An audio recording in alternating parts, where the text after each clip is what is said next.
After carefully analyzing this class of 2-year-old Holstein cows, my placing is 4-3-1-2. 4, starting the class off today, as she was the most feminine and clean-boned about the head and neck. 4 had the most chiseled hooks and pins, and as well as being widest from hook to hook and pin to pin.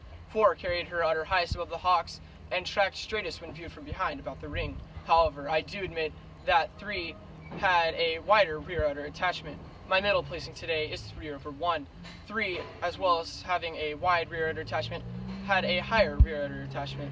3 had sweepy open ribs and had defined hooks and pins. However, I do admit that 1 had more capacity to her udder. My last placing today is 1/2. 1 had a defined udder cleft and tracked straight when viewed from behind. She tracked about the ring, although I do admit that